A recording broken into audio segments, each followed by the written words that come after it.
everyone, and welcome back to Let's Play Divinity Original Sin Enhanced Edition. So in the last episode, Mr. and our beautiful comrades over here, we have pretty much almost explored this entire area. We essentially did some spider extermination, picked up a lot of, ores and stuff like that. I did do some shopping and offloading off screen. And I enhanced Medora's and Mr.'s armor using plate scraps, so their armor rating is a little better. I didn't find anything better with the vendors, unfortunately, so more or less my stuff's staying exactly the same, except for Jahan. I gave him this ring. He had one of the outdated rings. I also apparently forgot that you cannot combine the ring with the essences, so yeah, gotta watch out for that. And I had some crafting done too. I finally found for her a really great pyrokinetic book. It's called Meteorite Strike. And that's the thing that's gonna help us out a lot, but you only can use it outside of combat. You can tell by the AP cost. I should really beef up her AP and Jahan's from now on by using Constitution, because apparently it's easier to enhance armor or craft armor with those stats than it is with Constitution, unfortunately. And yeah, I had a bunch of stuff over here, like the ancient skulls and stuff like that bought, because apparently you can combine these into magical items that you can replace stats of your armor or make new ones, like amulets and belts. That was interesting to find out. And that's about it, really. Anyway, so let's move on. I don't remember what I have explored. Ah, okay, so this is the part with that guy. Got it. Although, can I tell him that the Spider Queen is dead? That would be very interesting. I'm overheating here! Sakes alive! Are you real? My mind is... One moment. Yes. She poisoned you, blah blah. Each of us had Oh, succumbed. never mind. I cannot tell him that the Spider Queen is dead. Oh well. I guess it is what it is. So we are going up, and apparently there's a beehive. And I can loot it. Somehow. It has nothing though, so... let's move on.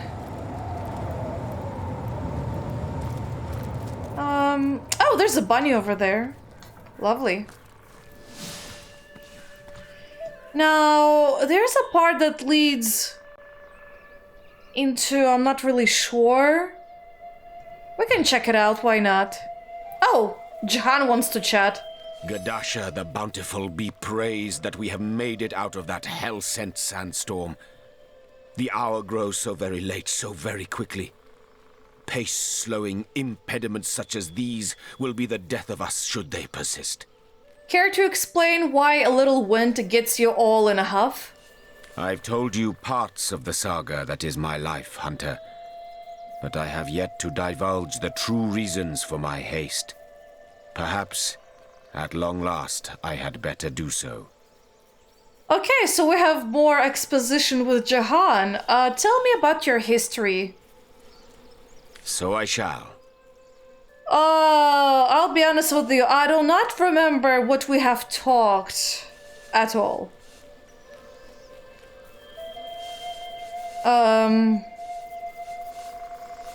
I guess we have talked about demonology. So let's start with this one, I guess. I think this might be approximately where we left off with Jahan. You asked a demon what ailed you. What was its answer? Hiraka. Never had I known a single word can cut deeper than the sharpest of daggers. With maddening glee, the demon told me she was one of his kin. A soul-swallowing horror that had been feeding on both my body and my spirit like a leech. An ancient being was she, that moved from king to king throughout the ages, filling their hearts with love, then draining them of life. After such revelations, does one truly desire to live on? Death seemed like a mother then, welcoming me with her all will be well embrace. Yet still I feared exceedingly her seemingly sweet caress, and the oblivion that would follow. Release me from her, demon, and give me back the strength of a sick, free existence. So went my desperate plea. It smiled, of course it did.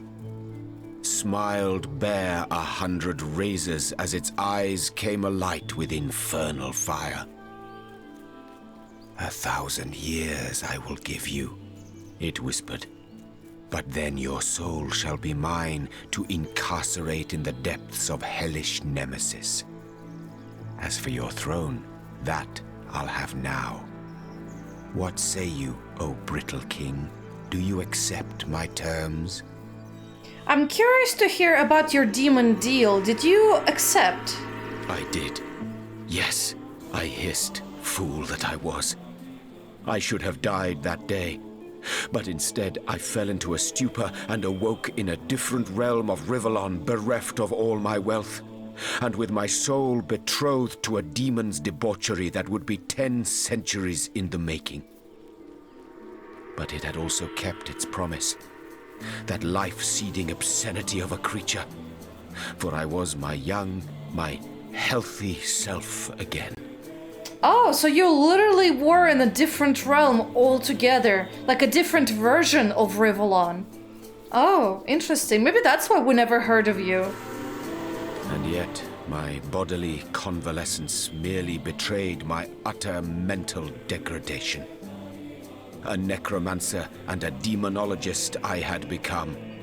A lowly conjurer of atrocities whose every heartbeat screamed Hiraka, and pumped the bitterest of biles through my being. Like a savage, I lived in the wilds, a companion of beasts, not man. It was there that I learned to love them so, the animals of this world. These gentle beings that don't know the meaning of betrayal or greed, that kill but to feed, not because it brings them wealth or pleasure. That is also true. Did I ask you about how did he become a demon hunter?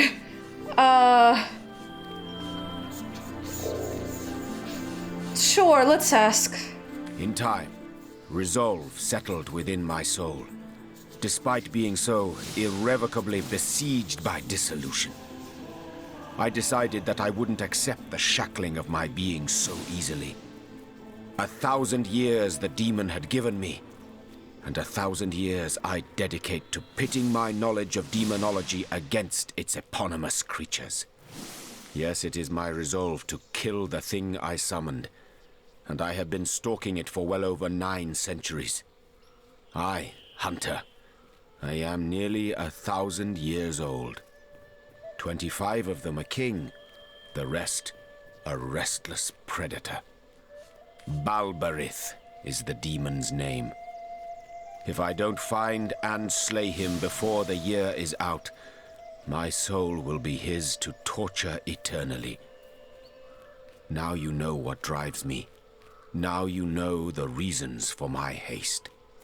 Either I fail and suffer for all time, or I win and life everlasting will be mine. What about your demonic spouse? That is a good question. As for Hiraka, I don't know what happened to her. I have seen my erstwhile palace from afar, a ruin now, a house of wind and dust. Beyond a doubt she moved on and lies, as we speak, in the arms of another king, assuring him he's only a bit under the weather, that his humors will be in balance again within a matter of days. Poor man. Like all men, he's a fool. Oh, but how I long to be wise. There has to be a first, hasn't there? If I can look her in the eye and denounce her, that shall be a start. But perhaps that day will never come. Born a fool and buried a fool. Perhaps that is simply how it must be. I haven't finished asking Yes. you, so... Let's get this over with. Where do you plan on finding this Balbareth fellow? My instincts tell me he hides from sight in Phantom Forest. I could have guided you there, of course, but your own quest seems to push us inevitably in that haunted realm's direction. Maybe we'll both find answers. Answers and conclusions in that ghoulish grove where phantoms dwell. And I think this is about it.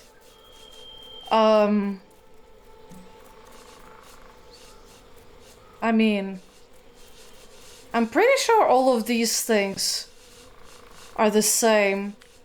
I have some questions. May they be pertinent, Hunter. Let's see, oh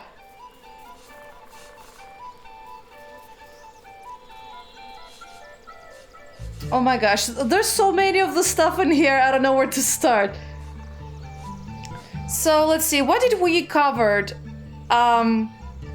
What, I don't remember. Did we ask you about eternal life? Were you interested in it?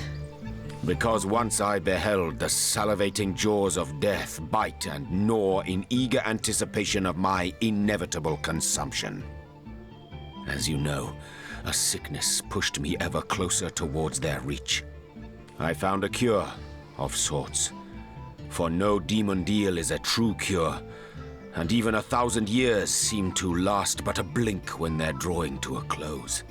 I think this might be actually a different answer than he gave us before. That's interesting. Excuse me. So believe me, Hunter, when I say that if you'd have stood so very near the moors of decay as I have, you too would be sorely tempted by the ancient promise of necromancy.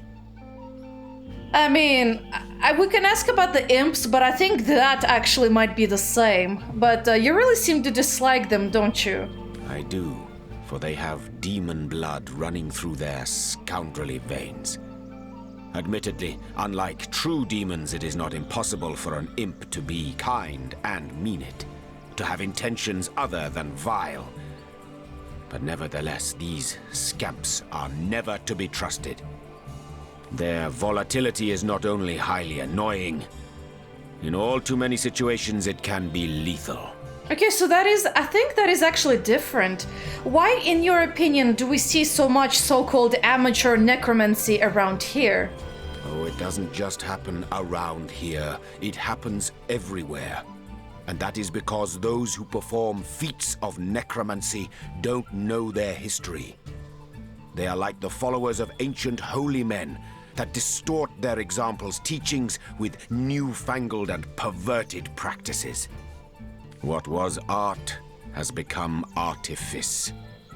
What had meaning lost it. I do not know what the likes of Evelyn want to accomplish. Actually, this is the same, never mind. But you may be certain it is not the great pursuit. You mentioned... Life has no meaning to them. Yeah, It is life they have lost. Okay, yeah, I know that. You mentioned an ultimate purpose. Now, in your case, what would that be? My ultimate purpose? Why, isn't it obvious? To kill Balbareth and set free the soul I pawned in desperation. Until then, I do not live like others do. I do not live for happiness, for the joys these earthly hours may bestow. My existence is the hunt, and through that hunt I must find deliverance. Soon I must confront my purpose, or perish. I mean, all things demonic is explained now, but I'm curious if his answer is gonna be different. You know, your version of all things demonic is so strong as to be irrational. What triggered it? Lord, what fools these mortals be. Irrational. Is it irrational for a mother's blood to run cold with unutterable horror at the sight of a serpent slithering through the very crib where her babe lay sleeping? Aversion, distrust, and hatred. Such is the grounded trinity that should be anyone's approach to demons. As to the trigger, I have told you. I made the greatest error in judgment one can make. Now, I must pay for it, unless I overcome the horror that provoked the error. Now, about the animals, we do know he did specify why, but just in case, I'm intrigued by your love for animals. If you don't mind my saying so, you don't seem quite the loving type. You are right, and you are wrong, Hunter. Right, precisely because I was wronged. As you long have guessed, the wound that ever bleeds was inflicted unto me by one of our species. Though in many ways she, Hiraka, was beyond human scope. My station was a high one once, a king's, until I was brought very low. I learned among the dregs that men are the same everywhere. Whether they approach you in a back alley reeking of sewer or the jasmine-scented corridors of royal castles, they smile at you warmly, like friends would, as they fondle their daggers' hilts behind their backs.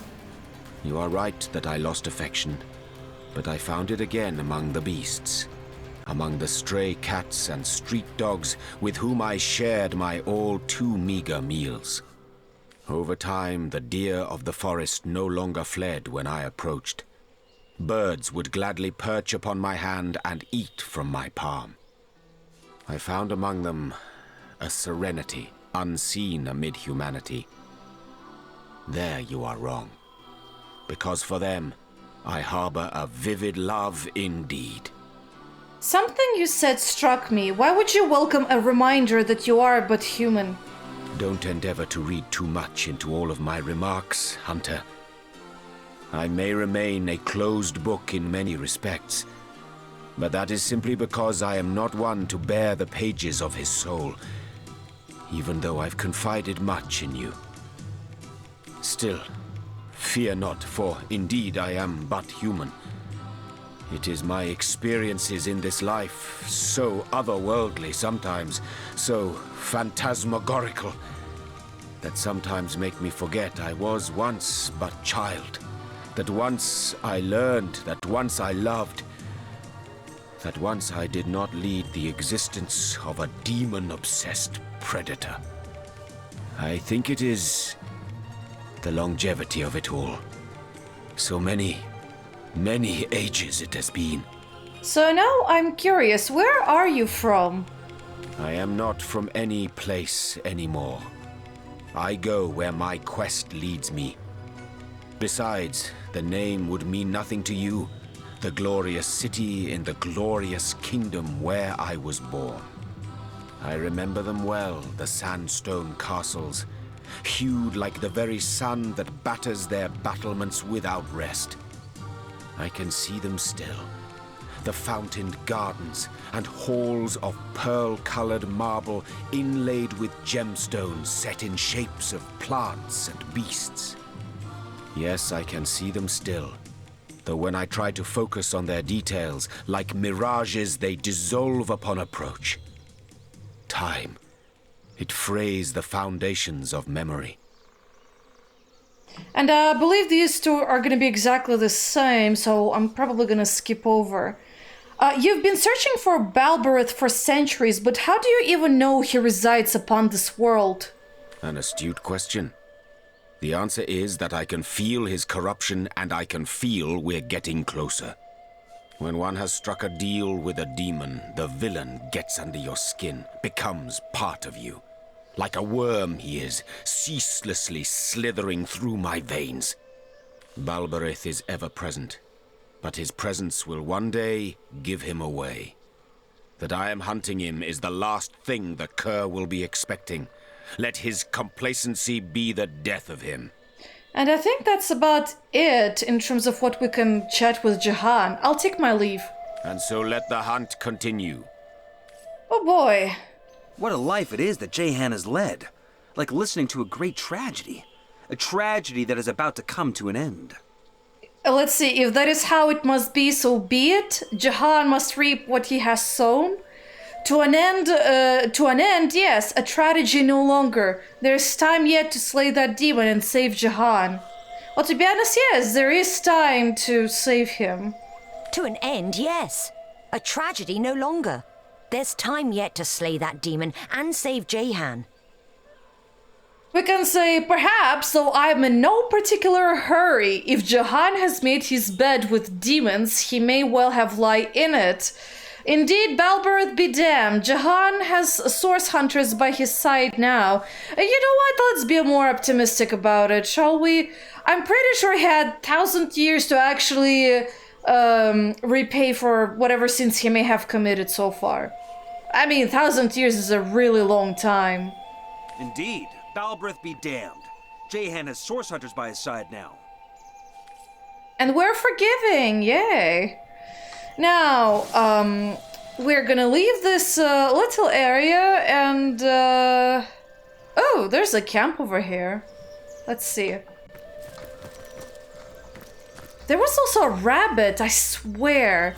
It was hopping around somewhere. Can't see it anymore. Oh well, maybe I'll find it. And I think, yes, there's another beehive. They're all empty, though. Oh. Oh, I think I remember this area. Okay. This is a fun one.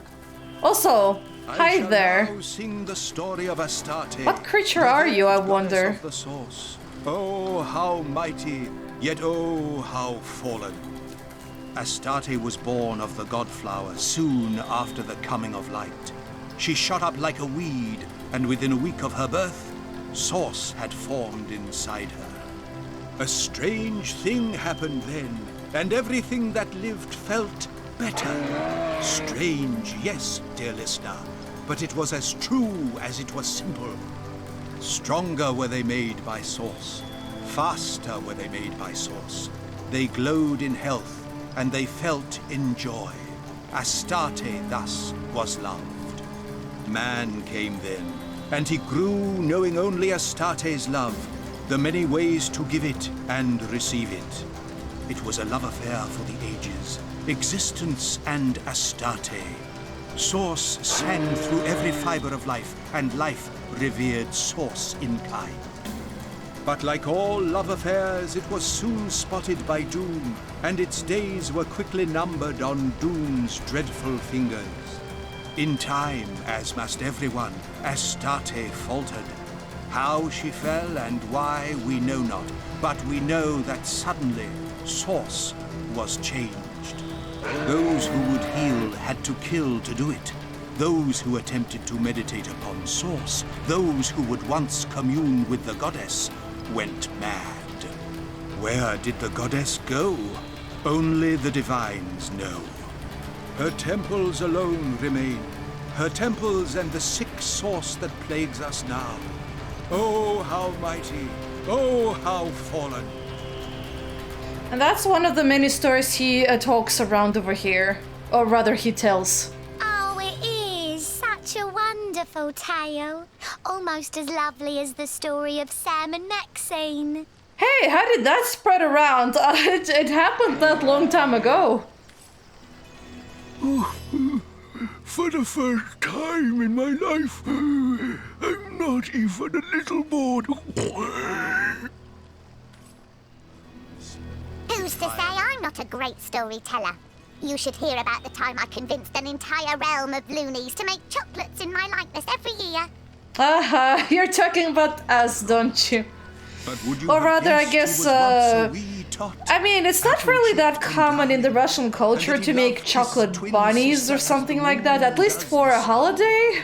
They were forged For some by reason their it is in souls, America though, the for twins, Easter especially, which for some neither reason. desired to live in a I never world understood where that. flowed. Well, love my fleece and call me Bessie. It sure is great fun socializing instead of scavenging. Yeah, because Russian Easter is a bit different actually, or rather I would say Orthodox Easter, more correctly. In there you kind of like make, and let me kind of get the camera out of here, because it's hard to talk when they talk.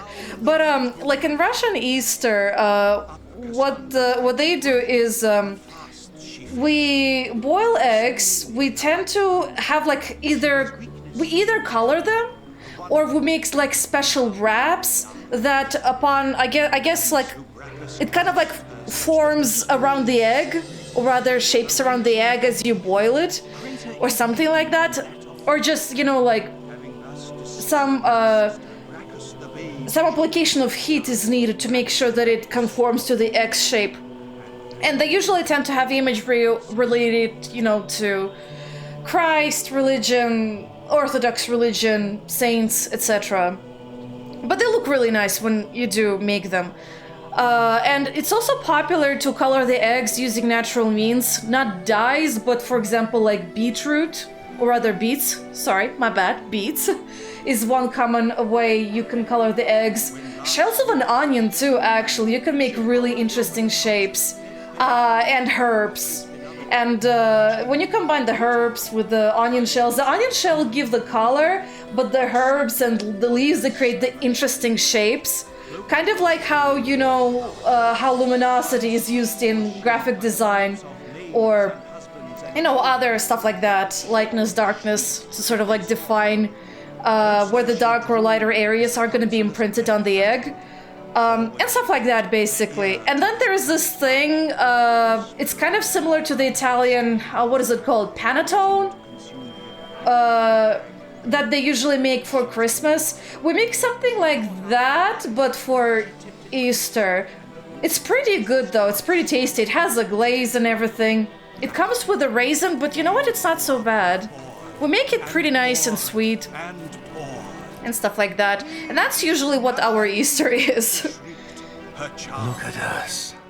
The stag lying down with the wolf. Did you ever think you'd see the day? For my part, I'll stick that carnivorous fiend if he casts a bad look my way. But as long as we've got Malbini's tails, I suppose we'll be just fine. I hope for everyone's sake. I'm trying to keep my mind on the story, and it's getting awfully hungry in here. Someone should give him a piece of meat so that he doesn't devour anyone. At least not any of the guests. Excitement. Dead he was, but still quickly before my audience disperses. I can't seem to convince Mrs. Hollingsworth there to choose a tale. Would you mind doing us all the honor? Oh. I'd be harrowed to sing to you of Brachus Rex, the last Source King. Delighted to sing of Astarte, the fallen goddess of the Source. Terrified to tell you of Babe Oape, the Hag of Death. Interesting choice of stories. Let's start with Brachus Rex. And so sing I shall, Source Hunter. But I warn you, the legend of the king is less story than history. And as realities tend to be, this tale is far more fantastic than fiction. Brachus Rex, that most terrible of kings, that most evil of wicked worms, defiler of lands, destroyer of cities and dreams, finally defeated by the noble Source Hunters and cast down to rot. But would you have guessed he was once a wee tot, apple-cheeked and darling, and that he loved his twin sister as the moon does the sun? They were forged by their very souls, the twins, and neither desired to live in a world which the other had flown. Yes, Brachus Rex was once Brachus the Babe, and hand in hand with his twin Cassandra, he navigated a simple childhood. But both these babes, dear listener, had the blood of sorcerers in them. Cassandra resisted, but Brachus fell. Down the Source King fell, down the rabbit hole of dark magic. Up Cassandra tried to pull him, but fast she failed. Soon he had outgrown her. She was weakness, childhood, the one weight dragging him down from his dark ambitions. And so Brachus cursed her such that her souls separated, a wrenching of ether greater in pain than that of flesh. Having thus discarded his sister, Brachus the Babe choked and died. Brachus Rex was born, and Rivellon suffered. Ooh, nice. Another story, Source Hunter, if it please you? Now sing me of the babe warp, or orp. Not sure which one it is actually. The babe warp, the hag of death. Take care, Source Hunter, for even to speak her name is to invoke her curse. Madame Lunestra has already informed me I need not fear the hag. But whether you share the same luck is dubious indeed. Sing of the dreaded hag I shall. Pray she does not visit us meantime. Oh, interesting. When last we left the deathly hag, she hovered over the councillor's deathbed among the throng of his beloved, watching, waiting, vials of purple evil at her hip, excitement on her slavering lips. Cloaked was she in a wallflower charm. Unseen was she by the groups of maids and husbands and children that would surely shriek if they saw her. Closer she drew as the councillor's breath rattled. Forward she bent, her ear to his cracked mouth. The smell of death hung just beneath his breath, waiting to consume him. The hag grinned. She tingled. She brought out her vial. She tipped it close, and the room's guests gasped, and the councillor's death rattle rattled. Babe Oape poured, and poured, and poured. "He is mine!" she shrieked, her charm collapsing. Every mourner gasped, leapt from grief to terror, and shrunk away from the gleeful hag. She pranced upon the bed, lifted her dingy tunic over filthy knees, and jigged like one possessed. And as she jigged, the councillor stirred. Dead he was, but still his torso lurched forward. His eyes rolled back, yellow already, and stared blankly at mother, father, sister, child. As she jigged, the councillor stirred. Dead he was, but still his torso lurched forward. His eyes rolled back, yellow already. I think that repeated. At mother, father, sister, child. Dance, the hag called. Sure enough, the councillor creaked mortised knee and slack elbow, dead calf and dying thigh. He stood beside her upon the deathbed, and dance they did together. The hag kept sick time with cracked hands. The councillor's lurching, ghost-white dance grew faster. It was as she'd always wanted, a puppet all her own, a high-born fool who'd call her mistress. It had all only begun. And I guess that's the end of that tale. Now, there was this lady over here. Let's see. Let me quick save just in case.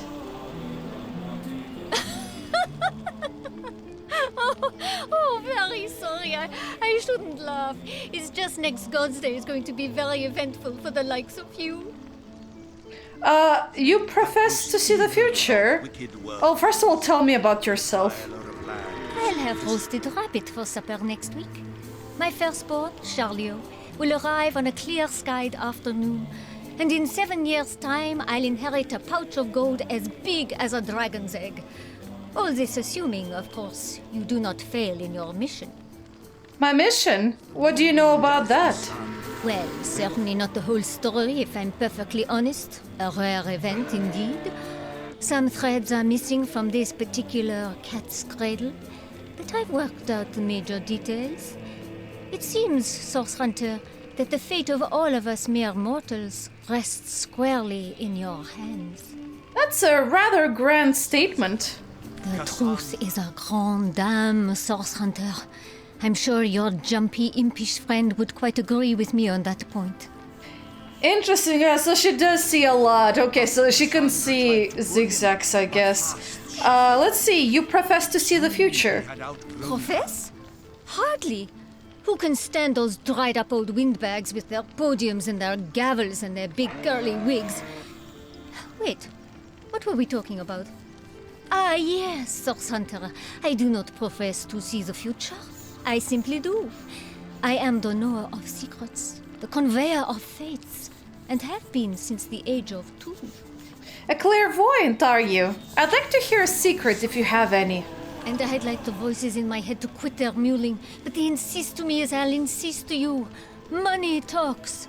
6 secrets I may have for you, Source Hunter. Granted, you can pay the price. And it's really, I think it's just treasure hunt, but I'm not really interested in that, so what can you tell me about my future? That depends. How much have you got? Choose carefully, Source Hunter, for I can only consult the heavens for you a single time. One mustn't become too greedy regarding fate, no. A glut of foresight can drive one rather batty indeed. And that's a warning for you not to choose this option. Like, don't. Don't do that. Some things happen and it's not terrible, but it's, you have a hard time with her in the future, so I suggest to just go for this one, the middle ground. For knowledge of what's to come, I'd pay 3050 gold.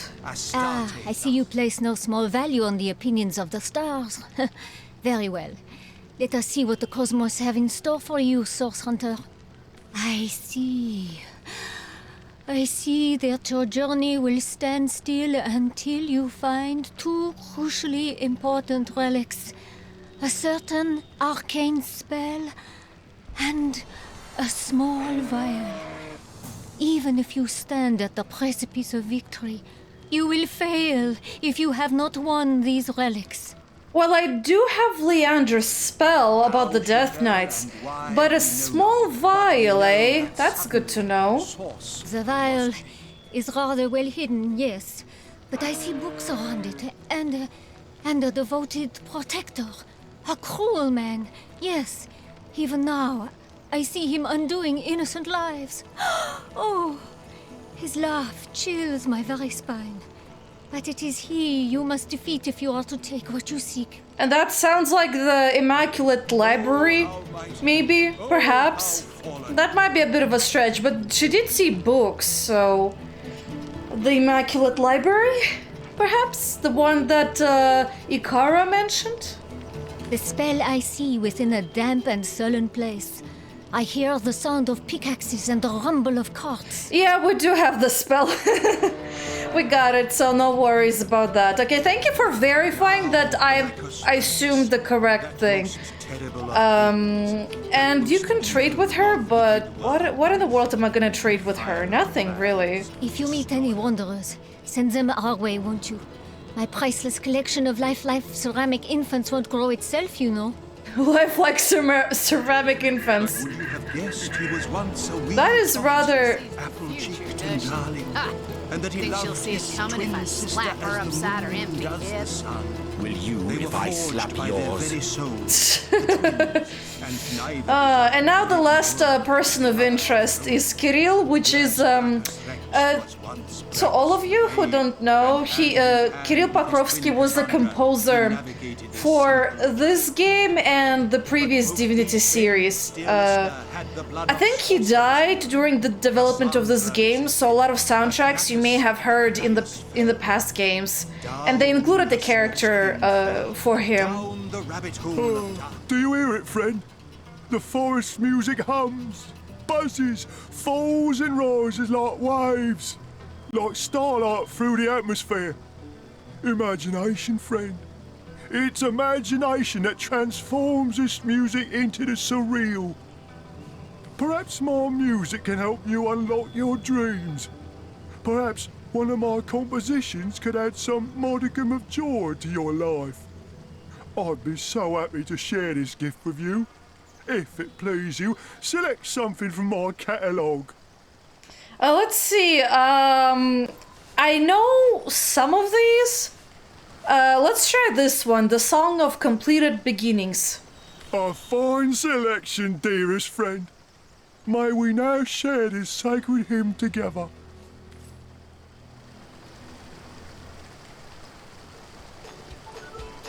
Oh, When last we left the deathly hag, that's the one I never heard, actually. among the throng of his beloved, watching, waiting, vials of purple evil at her hip. excitement on her. You can't really see it, but I'm like kind of going with the rhythm. Unseen was she by the groups of maids and husbands and children.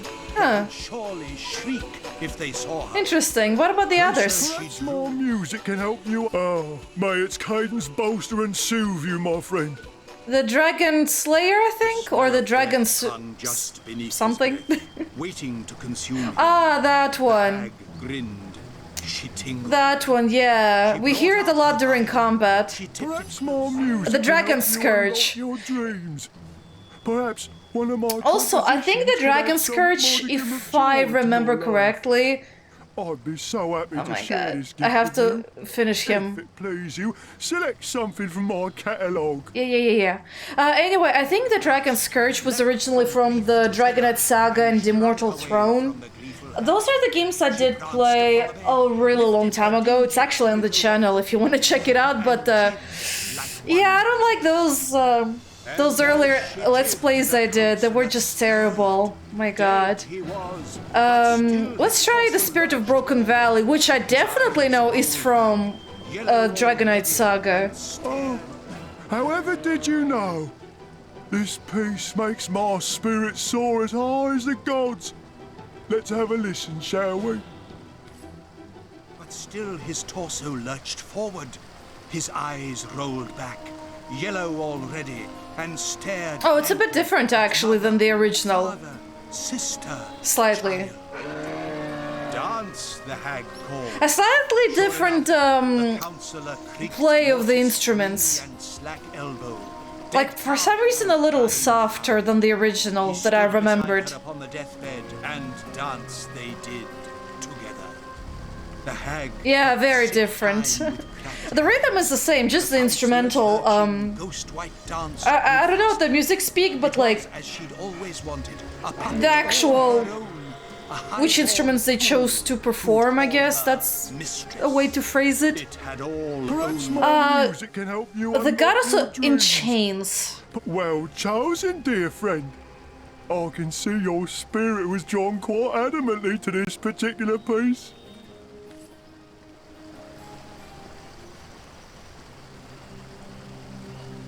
Oh, that's the one we hear all the time too. Sometimes at the end of times.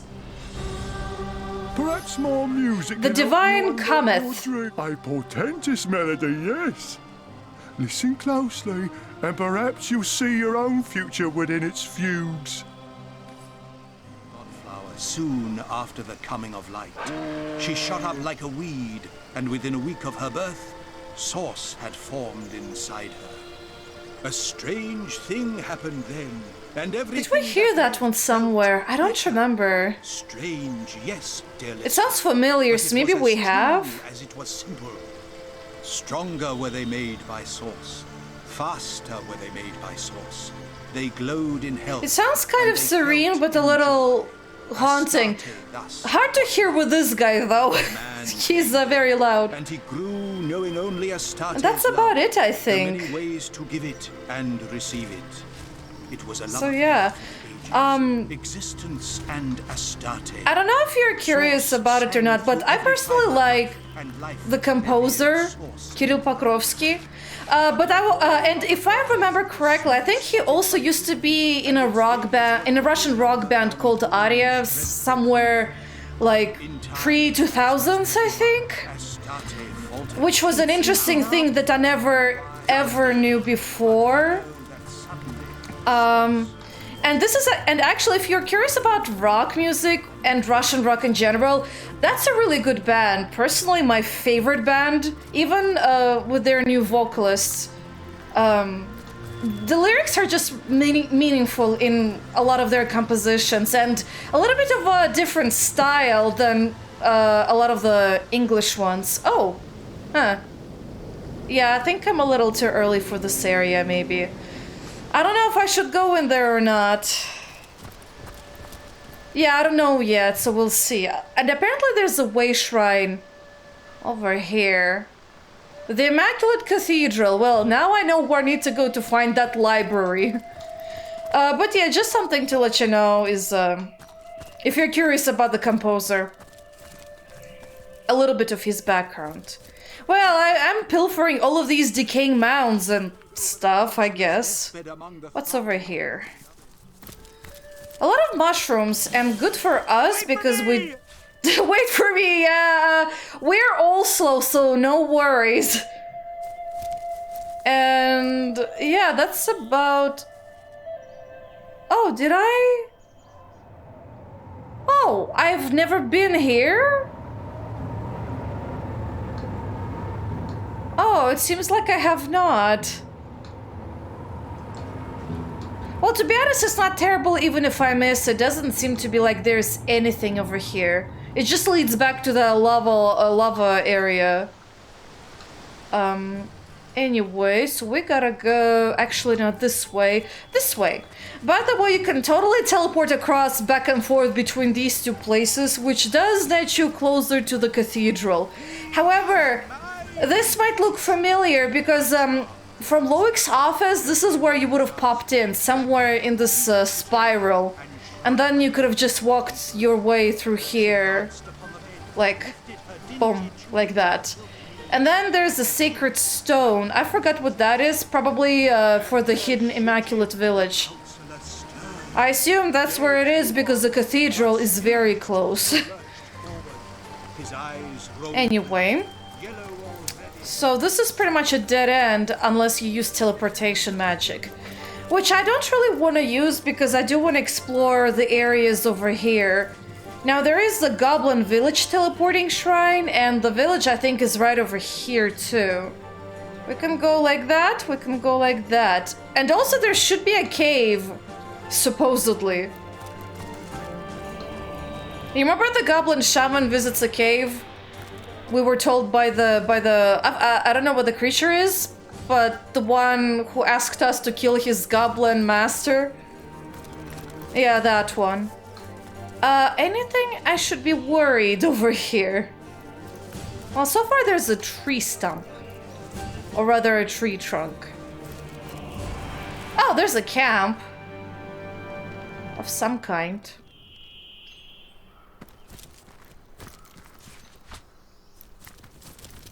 Ah, there's animals, okay. Never mind. So it's a friendly camp.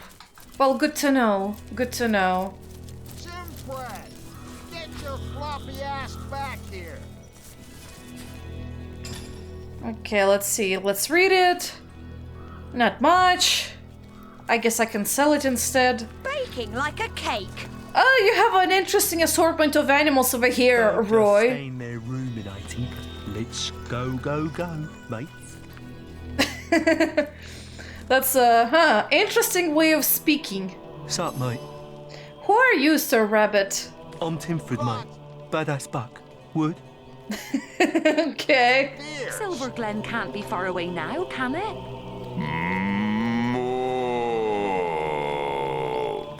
Maurice, dearest, you do have a tendency to state the obvious. Hey. Interesting, so he does. We don't actually see what he says. Something fierce. I guess he's not really used to handling animals. Ahoy, traveller! Let me salute you with true ovine spirit. Welcome. What can you tell me about yourself, Bruce? Bruce the sheep? I'm Bruce, ram, roamer, and reveller. Revel in what you ask. The beauty that is Dory. That is this sweet, nay, this cherubic cow. The cutest of her kind ever to have moved. So, you fancy Doreen, do you? Why, yes. Do tell me, have you ever beheld a bovine belle as elegant as her? No, for such a cow does not exist. Would that I could partake in the privilege that boar of a bull enjoys. How cute and woolly her offspring would be. Aha, I'll take my leave. Let's chat with the animals, I guess. A shiny day to you. Delighted to make your acquaintance. Well, this is an awkward conversation. Let me go talk to you from here. How lovely to see you again. My door is kind of in the way, but you know what? That's better than before. Please tell me about yourselves. Your interest in my modest person truly flatters me. My name is Doreen, and this is my husband, my flame, my love, my Valentine, Maurice. Yeah, he just went through Medora. Medora should be dead by now. Oh, Maurice, darling, do be quiet. He never bothered to master the human tongue, you see, and is therefore wholly incapable of indulging in this delightful conversation. Interesting, so apparently they do learn the human language somewhere. Yes, that'll do, Maurice. Oh, he's just so excited, don't you know, as am I, to go to the golden pastures of Silver Glen. Roy, our owner, has been going on and on about how all of us will soon be in a better place indeed. Aha, please tell me about yourselves. Your interest in my modest person truly flatters me. My name is Doreen, and this Oh wait, is we my went through that already. Oh, Maurice, darling, do be quiet. Yeah, sorry, never mind. My bad. That'll do, What are the golden Maurice. pastures you mentioned? I'm told Silver Glen consists of rolling hills where the grass grows thick, succulent, and so very rich that even four-stomached creatures like ourselves can never go hungry. Maurice is simply ecstatic. You sure love your daily grass, don't you, honey bunch? Isn't he adorable? Interesting that disappeared, but not this. I'll take my leave. Doreen, that derriere is driving me datty. Okay, he's singing serenades over here now. Donnie would have been in stitches had he heard that. You wanna chat? You seem very prickly. Oops. Howdy. Lovely day for a romp through the forest, ain't it? Romp? Yeah, maybe? Ha! Like hell. Goblins round here swarm as thick as flies round my cattle's asses. Put an axe in my bodyguard's face, one of them did. Right where his big drunken nose used to be. Tell me about yourself. So, you wish to partake in a polite little parley about our respective prospects, purposes, and expectations in life, do you? Rotten, cotton-picking nonsense, that. I'm Roy. I'm in the animal trade. And instead of knocking back cheap rye in Silver Glen, I'm stuck in a friggin' forest surrounded by totem-worshipping savages that want to use my privates for target practice. There. Now you know it all. Nice animals you have. Aye, my latest set of merchandise. Joy to herd 'em, that lot, until they crap all over your shoes, that is. Won't cost me fortunes on bootblack's wages much longer, though. Bought 'em for cheap from Berkshire back in the city, and I'm about to sell 'em dearly indeed in sacred stone. Oh. I guess that was the name of the place that we saw on the map. Full of lunatics, that place, or so I've been told. They'll slice these beasts from ear to ear the moment they can get their hands on 'em. Use the blood in rituals or some such. Lunatics, right? Madman. Let me ask you some more questions. Must you? So that's why he meant you will be in a better place. He meant in heaven. Okay. Tell me about your bodyguard. Donnie. Bah, some thug from Seal he was. All balls, no brains, you know. Perfect set of qualities to lead me past them zombies, I figured. Figured right, I did, until we met them goblins. Now, you can have balls bigger than that bull over there, but it takes a fair bit of wit and cunning to beat a goblin at the hunting game. And Donnie, I tell you, the simple soul would have believed you if you told him eggs grow on eggplants. What do you know about Silver Glen? Not but your typical mining settlement is Silver Glen. You know the kind. Rough and tumble shacks, rough and tumble workfolk, and a handful of women that let their petticoats drop to the floor the moment they see a shiny coin between your fingers. Those goblins you mentioned sound nasty. No kidding. Ferocious as a hungry mountain lion, that lot, with swords and spears for talent.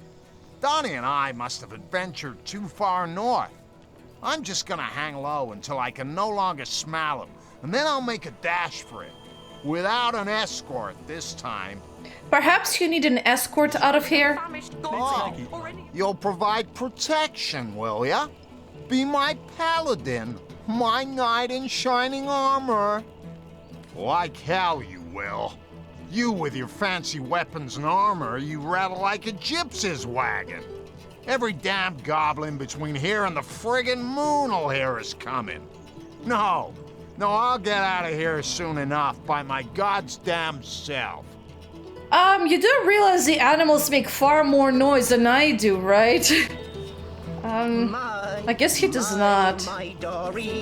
Well, we got a quest. I do remember this quest. Cad is leading these beasts to the slaughter. I say we slaughter him. Some of us enjoy a nice red steak with our evening ale. Maurice, dearest. Well, the problem is they're not going to be eating the cows, you do realize. How lovely to see you again. You do know you're to be slaughtered in Silver Glen, don't you? Dear me. Slaughter? Blood? This cannot be. We must do something. Maurice, darling, do something. Moo! Again, you're kind of trying to smack Medora out of existence. Bit late for that, innit? Trust you to raise a moot point, Maurice. Oh, kind human, have mercy on us poor animals. Deliver us from certain death in horrid Silver Glen. I'll do my best.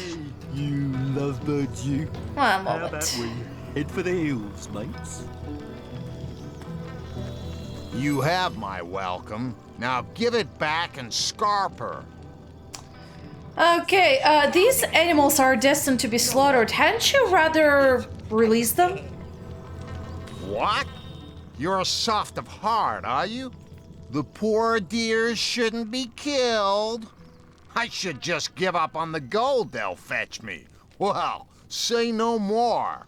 Seriously, shut it. You think I risk life and limb for a bit of beef and mutton? Either you pay me in gold, or you leave me alone before all this chatter attracts the damn goblins. Oh, let's see. I don't understand his point though, because he did pay for the animals. Perhaps even as much as 5. It's not like you can force him to change his perspective, because that's not really exactly right either. You know, you shouldn't really push your views onto someone else in that front. They kind of have to come to realization on their own. Otherwise they're just not gonna listen to you. They're gonna be well, still following the old creeds. But I wonder if I should try to persuade him. Go, mate. I mean, he's also a rather nasty character, so let's see. What can we say? You'll hand over those animals, or it'll be your blood that will be used in rituals. Oh, I like that one. Surely a man as charming and considerate as yourself wouldn't mind giving these animals to a charity case like myself. These animals are a burden to you. You'll never make it out of the woods alive with them slowing you down. What if I was to pay for these animals? Well, let me save. Well, to be honest, we can go the reasonable route, because if he wants to be alive... But I do want to reconsider as well, maybe. Maybe help him nudge in the right direction. It may not be an immediate sort of like change of mindset, but maybe it will make him think a little more in the future about to whom exactly he's giving up the animals. Because it's different when you're giving them up for slaughter, for the sake of slaughter, which is rituals. As opposed to, as Jahan pointed out earlier when we talked to him, when you have to eat. It's different, you know? So let's try this. Ah, more charming than you. How? How did this happen? You think I was born yesterday or something? No use trying to sweet talk me. Gold speaks louder than words, buddy-o. Can I try again? You have my welcome. Now give it back and let's try again. What the hell now? None of your fancy mind games will work. You hear? How much do you want? They're yours for the money I was gonna ask them blood bunglers in Sacred Stone. It'll be 1,300 gold. What do you say? No, that's a bit rich for my blood. Fair enough, you have a deal. I could pay to...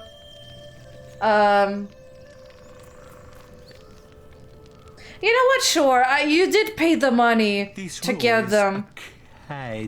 I'll have pity on you, fair enough. Fair enough, you have a deal.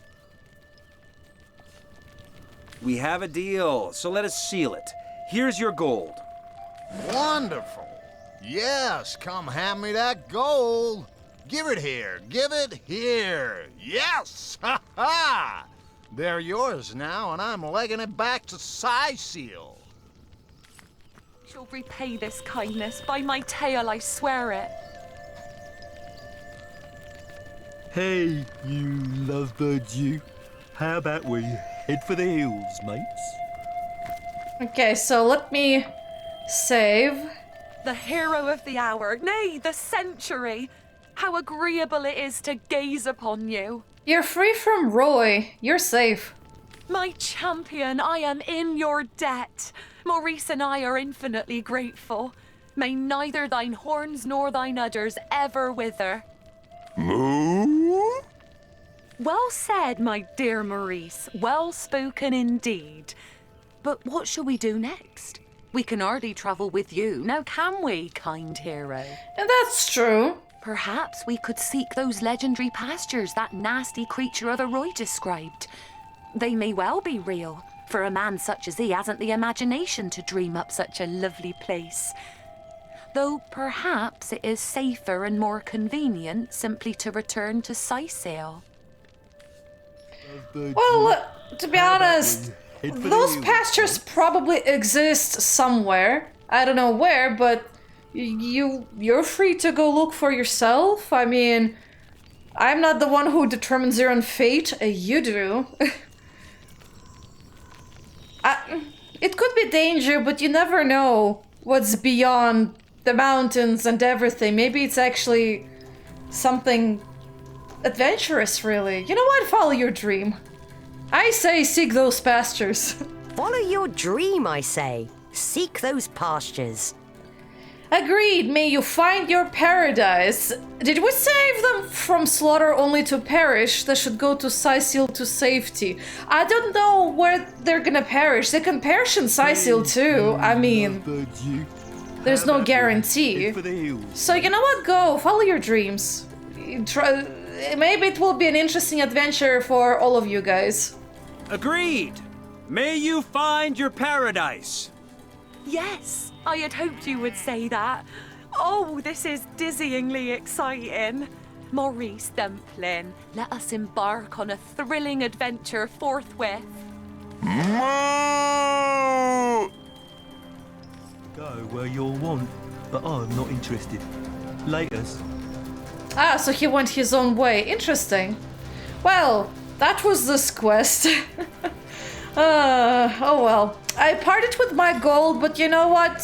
Not so bad. I can always craft things and sell it, stuff like that. Now, I can go down here, actually, which I shall do.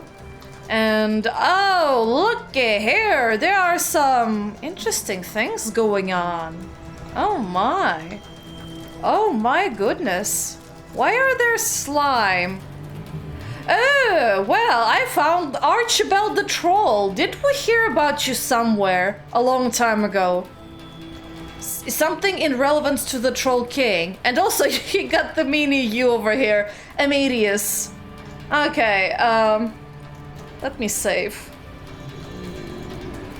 Right. So, what you guys are up to over here? Guarding... One of the alien aspect approaches. Go on, my boy. State the ancient demand.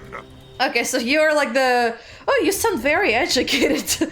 Or rather, very fluent with more flowery languages. Or rather, not languages, sorry, that sounded wrong. But you know what I mean. Troll. Yeah, this is like my kind of grace when I try to describe anything. I'm kidding, of course. Well nigh correct, my son, but not quite. Troll. You come very close in your approximation of the venerable bit, my boy, but a tiny flaw distorts it still. Troll! Capital, my son. Most excellent. I'm very proud of you indeed. Now then, dearest wanderer of Lucula's leaf-strewn lanes, you have heard our inviolable command. Pay us, trolls, the toll that is our prerogative, and the bridge shall be yours to cross. Who are you two? I am Bridgekeeper Archibald, and this wee cherub is my dear son, Amadeus. I'm in charge of his education, and will see to it that one day he shall become the greatest bridgekeeper ever to have voiced the hallowed tenet. Troll toll, yes, so he shall. So he shall indeed. I have other questions for you. Ask them, and I shall answer. What happened to those dead travelers? Those clubbed unfortunates over yonder, they did not pay the toll, traveler. And to be clubbed, I'm afraid, is the fate that indubitably befalls those who do not heed the infrangible doctrine that is troll toll. Why must we pay a toll? Because our king deems it equitable that we should do so. His word is law amongst us trolls, and by extension, anyone who travels through his lands, the woods of Lucula. Let's discuss the Troll King. They say only one of your kind has ever met him, and even that is but a rumor. Maradino is the name this exception went by, a sorcerer. Know you, so quit that grimace of eccentric character. I was told he had a lair upon Lucula's desert plain, but have never seen proof myself. All for the better, I believe.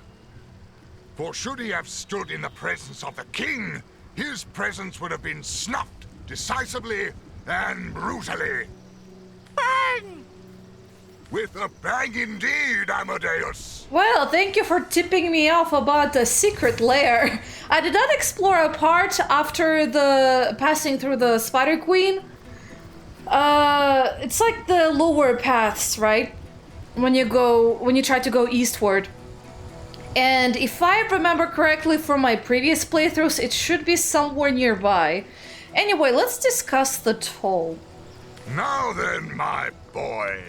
Please acquaint our aspirant bridge crosser with the quantity of the toll they must pay. The toll is 1 million gold coins. I am not gonna give you 1,000,000 coins. Are you kidding me? Indeed it is not, Amadeus, as you very well know. Greed is a vice, my son. It is a vulture most vile that preys on virtue. Cast it from your soul and restate the pecuniary levy we desire with all your heart's honesty. 1,350 coins, please, traveler. 1,350 coins. You know what? That's not so bad. It's not that much. I suppose 1,350 gold isn't that much to pay. Yes, I suppose you're right. Thank you very much indeed. You have been most courteous and forthcoming. Now then, what do we say, my boy, to the kind traveler who has sufficiently disbursed us? We say thank you. So, thank you, traveler. But, Daddy, This is such a bore. I want to club some more. Amadeus! Such a bore I want to club some more? Have you been talking to that ne'er-do-well of a Belagard again? Please do forgive him, Wanderer. I shall have a sound word with this wee rapscallion indeed. In the meantime, do feel free to cross the bridge. A troll's thank you have wholeheartedly. No problem. I mean, you shared information with me. Oh, and where are you guys going? Oh, they're just over here. And yeah, I guess this is heading towards the Phantom Forest, but we're not ready to go there. However, this is a functioning bridge. You shared information with me willingly, so you know what? Thank you. I don't regret paying that money. Why not use this? Oh, well, interesting. There's orcs literally right next to us. Can I talk with you? You have paid your stipend, my friend, and free passage it has bought you. Cross the bridge with our blessing. Okay, never mind The bridge then. is yours. Have a nice day, sir. Okay, so... Wait, I'm a ma'am, I'm not a sir. I guess they must have been very confused about genders. Hey, you wanna chat? The deer casts a fearful glance at you. It opens its mouth as if to speak, but no words escape. Another animal with no words. What happened? Did you lose your voice? With great sadness in its eyes, the deer nods and points its head toward the east. Yonder dwells what took its voice, if indeed this animal is to be believed. Eastwards would be this way, so I guess across the bridge. Anyway, so there are some hostile orcs, so might as well do a very surprise combat. Oh! Did I learn this? I did! I forgot that I learned it. Well, this is a good spell. Let me, Oh, I put it up already. Good. I do have another spell I wanted to check how to use, but, yeah. I also bought the scroll just in case I need it. So, you guys want to test it out? Although there's poisonous mushrooms. They're not hostile yet, but you know what? I'd rather step away. Okay, apparently I managed to excavate over here. Now, this might be less effective than a hail, but I do want to see how it works. You know what? Good time to check with these guys.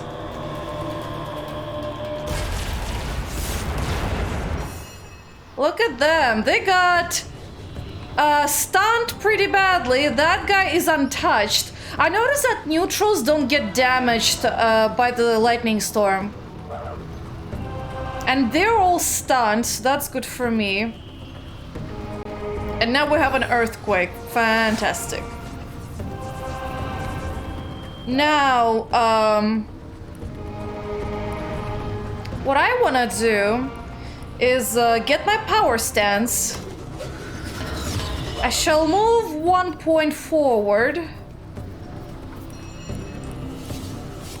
And use my arrow spray or volley. Let's see how that works. And now I can actually do this.